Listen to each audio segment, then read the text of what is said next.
Ouça agora Que Papo é Este? Opinião e análise da professora Ana Lúcia, coordenadora da Auditoria Cidadã da Dívida Pública, Seção Goiás.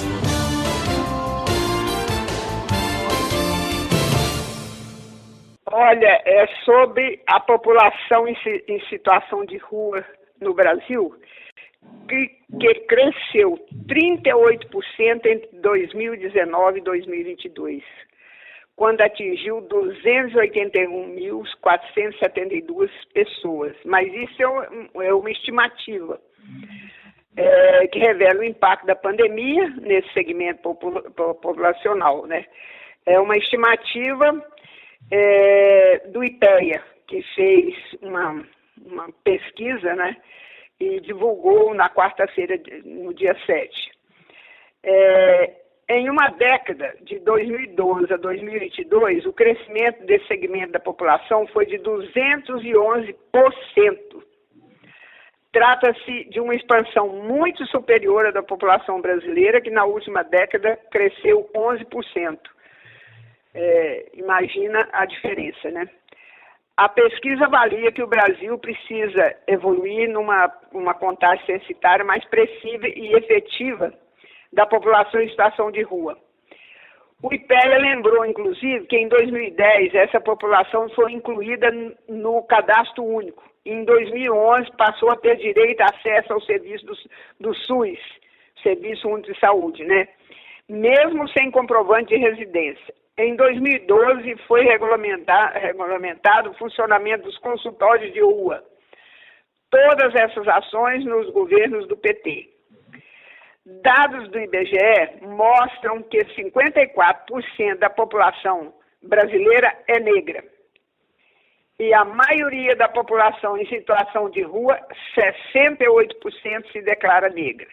Os autodeclarados brancos são 31%. Então, a gente vê isso que eu estou sempre analisando aqui, né? Que a classe trabalhadora no Brasil tem uma diferenciação em relação à cor e a sexo, né? As principais causas, porque vão viver na rua. Por que a pessoa vai viver na rua? Não é porque é vagabundo, não é porque não quer trabalhar, não é nada disso que as pessoas às vezes pensam, né? Um número muito grande é por problemas com familiares e companheiros ou companheiras, né? 47,3%. O desemprego, 40,5%. O uso abusivo de álcool e outras drogas, 30,4%. E a perda de moradia, 26,1%. Então, essas são as principais causas pelas quais as pessoas vão viver na rua, né? Se nós pensarmos que as medidas tomadas atualmente pelo governo Lula estão levando a economia a crescer 3% ao ano. Ela vinha de um crescimento de apenas 1% no governo, durante os 4 anos praticamente do governo Bolsonaro.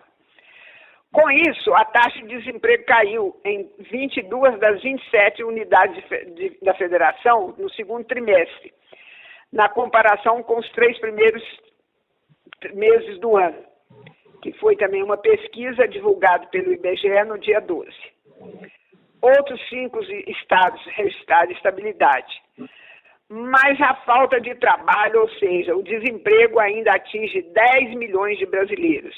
Então, nós temos aí um potencial de pessoas que podem viver em situação de rua por conta do desemprego, né?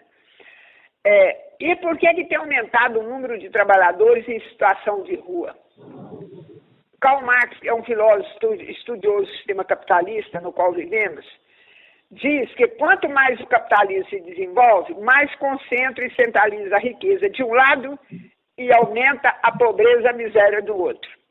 Imagina que o Brasil, conhecido por sua alta concentração de renda, onde 1% da população mais rica detém 28, quase 29% da renda total. O Brasil é reconhecido como um dos países mais desiguais do mundo. E o país se desenvolve, mas a riqueza vai se concentrando e aumenta a exploração da classe trabalhadora. Inclusive, o golpe contra a Dilma consagrou, né, a possibilidade de uma reforma trabalhista que destruiu dezenas de direitos da classe trabalhadora. E hoje, 40% da população brasileira vive na chamada uberização do trabalho. Ou seja, trabalho por conta própria, né? É o Uber, o iFood, todas essas formas aí, né? Eu gosto muito de conversar com o pessoal do Uber. E eles me dizem, né, que estão trabalhando, preferem trabalhar por conta própria, porque não tem patrão, faz o horário que quer, tal. Eu sempre brinco com eles, faz o horário que quer, não, senhor. Quem define seu horário são suas contas. Dependendo do que você tem que pagar, você vai saber se vai trabalhar 12 horas por dia, de segunda a segunda. Aí parece que dá uma luz assim na cabeça deles, né? A maioria me diz, você tem razão. Realmente são minhas contas que definem quanto que eu vou trabalhar, quantas horas e quantos dias da semana, né? E o mais sério, eu tenho encontrado dezenas deles que não são MEI, ou seja, não procura ser microempreendedor individual, para ter alguma segurança, e nem paga INSS, né? O que é também gravíssimo. Então, você vê, é uma classe, mesmo esse segmento aí, ele está sempre correndo perigo, né, de perder, por exemplo, se o carro estraga, se acontece várias coisas, ele vai chegar a um ponto que pode ficar, né, numa situação sem condições de pagar aluguel, sem emprego, sem isso, vai acabar na rua, né?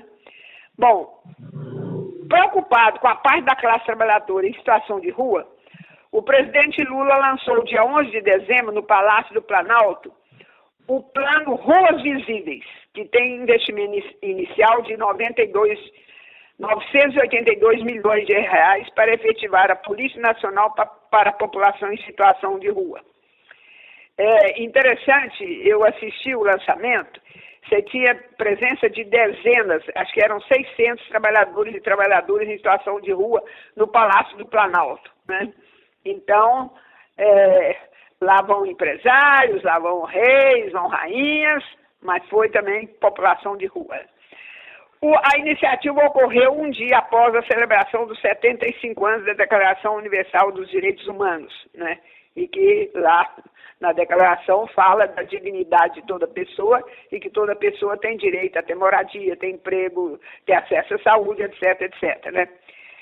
No evento, o governo apresentou um decreto que regulamenta o que está se chamando a Lei Padre Júlio Lancelotti, que proíbe a chamada arquitetura hostil nas cidades. O que é arquitetura hostil? Foi muito divulgada uma imagem do Padre Júlio quebrando como se fossem uns tijolos, né, de cimento debaixo de um viaduto em São Paulo, né? Essa é a arquitetura hostil. Por que se botaram esses tijolos? Para impedir que os trabalhadores em situação de rua fossem ficar debaixo daquela ponte, né? Aí você vê isso por todos os lugares, né? Observa, eles pegam um banco, aí põem umas barrinhas de ferro assim no banco. O que é? Para impedir que a pessoa possa deitar. Olha em lojas, né? Até no parapeito da loja, quando eles fecham a loja, que fica aquele parapeito, eles botam pedaços de ferro para impedir que a pessoa até encoste, até sente ali, né? Então a gente vai vendo esse tipo, né, de arquitetura hostil, né? Na ocasião também foi criado um grupo de trabalho para avaliar e propor metodologias para a produção de informações sobre população em situação de rua e uma portaria que institui o programa Moradia Cidadã, porque esse é o principal problema. Na realidade, a pessoa precisa de uma moradia, né, uma moradia digna, em que ele, não o albergue, que também é importante, mas ele precisa de uma moradia fixa. O plano apresentado pelo governo tem 7 eixos: assistência social e segurança alimentar, saúde, violência institucional, cidadania, educação e cultura, habitação, trabalho e renda, e produção de gestão de dados. Bom, a gente vai ver, com base a essas informações, vamos pensar, neste Natal, comece a olhar para a classe trabalhadora em situação de rua. Torne essa população visível para você. Comece a observar como são as pessoas, quem são, ver quantas crianças, quantas mulheres, quantos adultos. Não se esqueça também nesse Natal que Jesus era um judeu que viveu na Palestina, lembre-se de Gaza, seus pais foram refugiados no Egito, estavam também sem moradia, portanto eram sem teto também, sem moradia, e o seu filho Jesus, o filho dessa família, Jesus nasceu num curral, e não nesses presépios bonitinhos que aparecem nessa época, né? Que tal também examinar a arquitetura de sua cidade para notar se ela é hostil para quem está em situação de rua? Que tal procurar conhecer os planos de desenvolvimento dos prefeitos para a sua cidade, para diminuir o desemprego, para ver se eles estão atendendo a essas propostas para as pessoas em situação de rua, para saber se os vereadores também estão votando leis para melhorar a situação da classe trabalhadora? Por que eu digo isso? Lembre-se, em 2024 vem aí, e vereadores e prefeitos podem ser despachados. E um governo deve ser julgado